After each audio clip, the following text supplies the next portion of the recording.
In this video, you'll be learning about the following: the different functions of the buttons in Geoboard when you open it, and how you can use Geoboard to form different shapes and sizes. Okay, so the first step, you need to know where to find your Geoboard application in your iPad.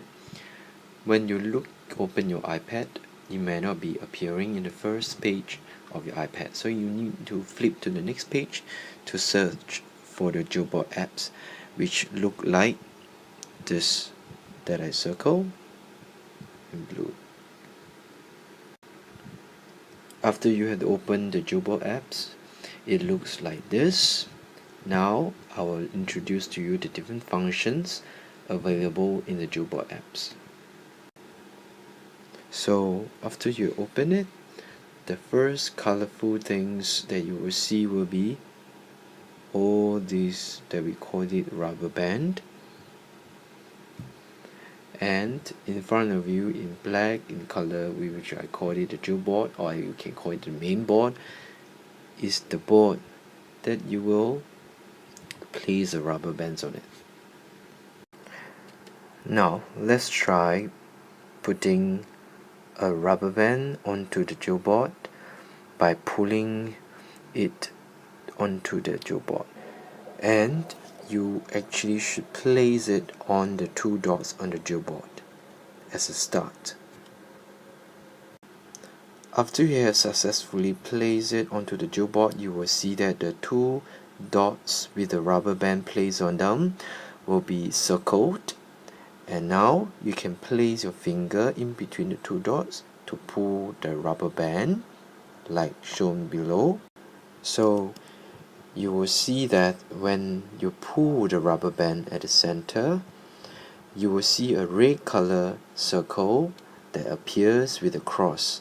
That means that you have not been placing it correctly into the next possible dots on the Geoboard.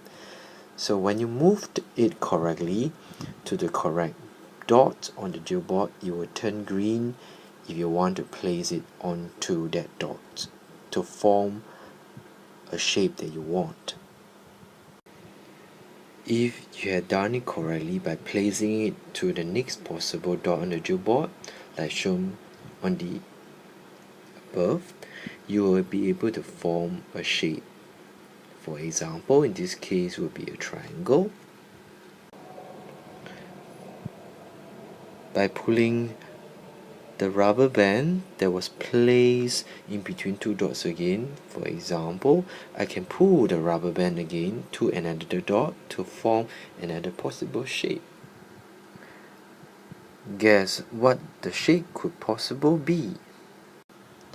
And you will see that when I moved the rubber band to the next possible dot and place it almost correctly, the circle will turn green. So do you guess it correctly? Yes, I have successfully formed a square, and these squares are being circled at the four corners.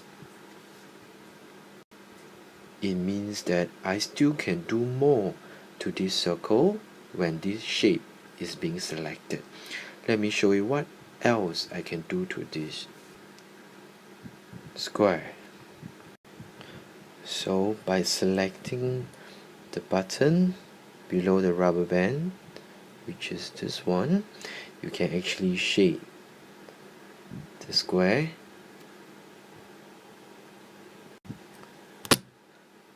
By selecting the other button, you actually can unshade the square that you have just shaded.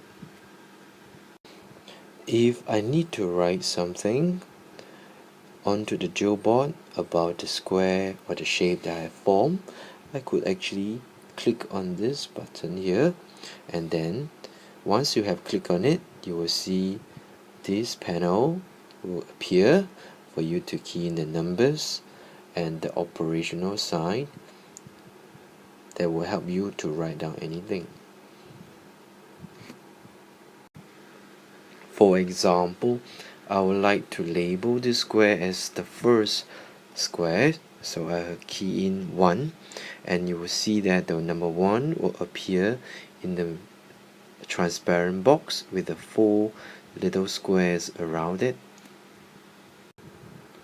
Once you click on the empty space on the Geoboard, you can actually move the number or the words you have typed by dragging the squares of the word or number you have written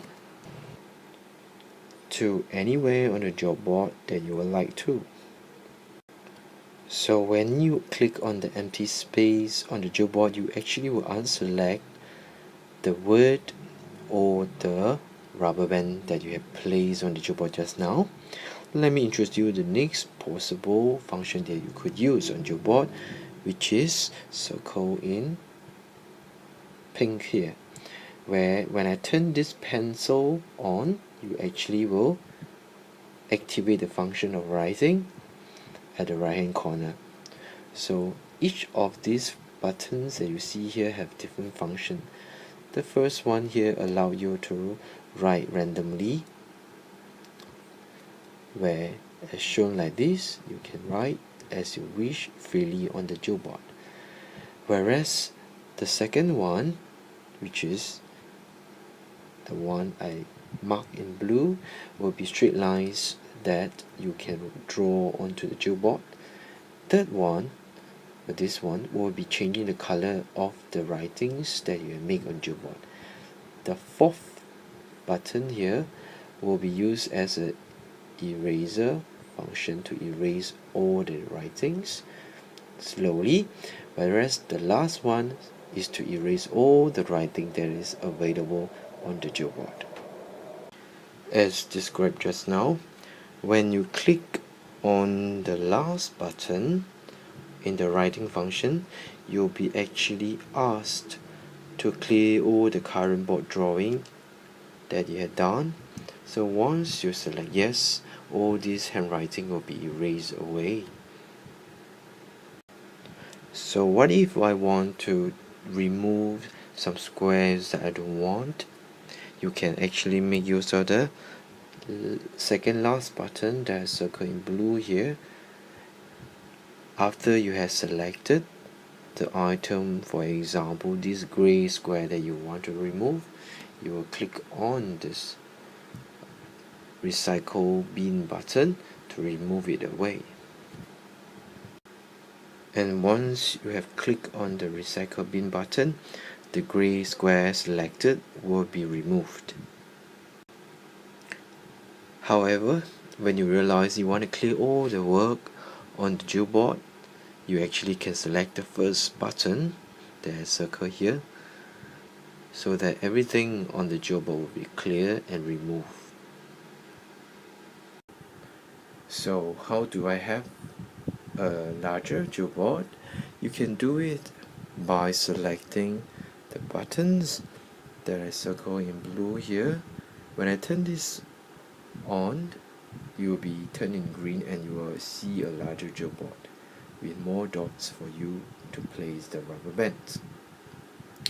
Whereas the next function that allow you to turn on the grid will be the one I circle here, and it will look like this after you have selected and turn it on.